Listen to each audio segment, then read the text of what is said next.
Puso ng saging. Ano kaya masarap dito? Alam ko na.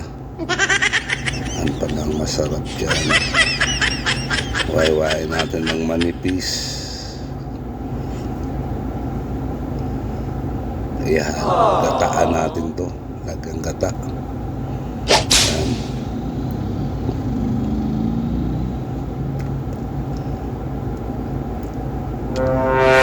Natin ng asin, suka, ibabad para hindi mangitim.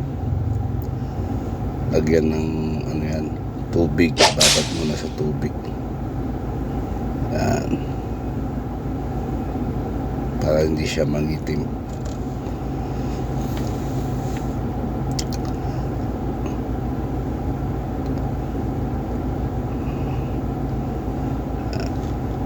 Prepare natin ng sangkap, luya.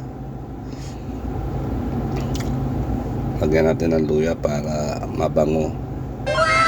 Papabango din yan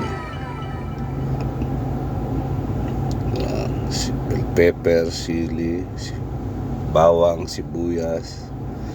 Yan. Ang sahog natin, hipon. Alisin natin yung ulo at saka buntot para hindi ka ma-high blood. Ka-high blood kasi yung ulo ng hipon. Yan, tingnan mo, hindi nangitim yung puso ng saging, gata, maraming gata, mas masarap. Yan, ganyan lang. Yan ang kawali.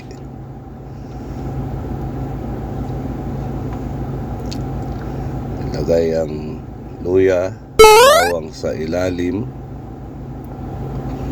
Ilalim mo yung luya, bawang. Ganun lang.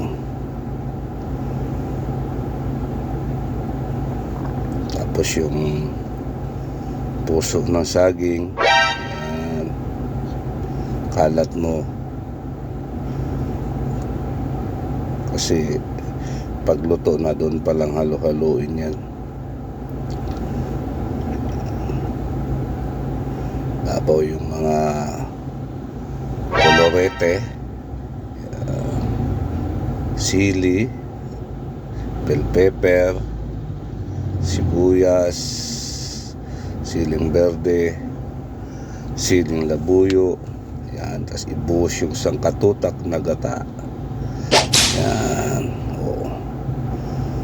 tapos pakuluan. Mamaya na yung hipon tsaka sotanghon.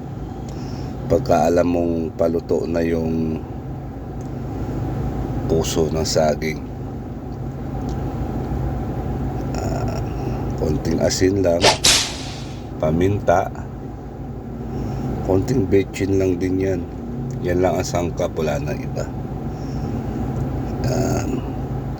Sana na kulo na, bilis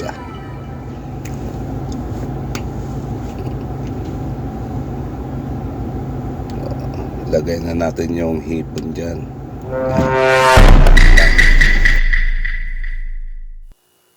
Sunod na natin yung dyan, sotanghon.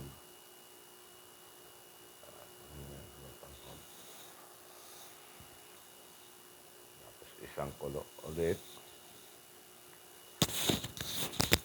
Luto na sotanghon yan.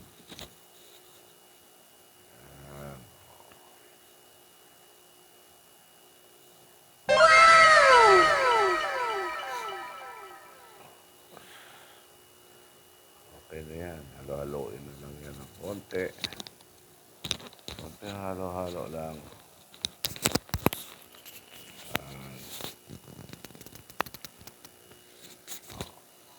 Yan yan. Luto na yan.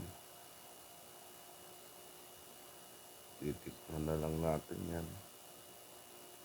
Para malaman kung iyan ba.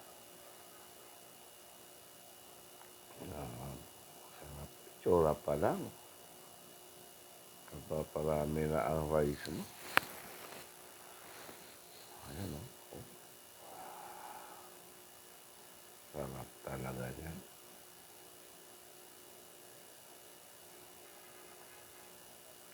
tikim. Mainit kalbo. O, yan. Sarap. Lumalawa pa talaga. Ganun lang.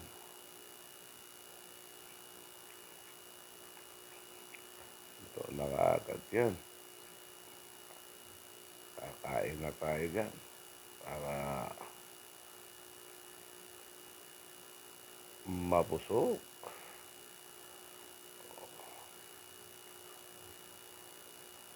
Subukan nyo yung recipe na yan. Nasisiyahan ko dyan. Tamang tsura pa lang, oh. Napaparami ka ng rice, diba? Kaya, kung nagustuhan niyo po, like lang and share. Maraming salamat po.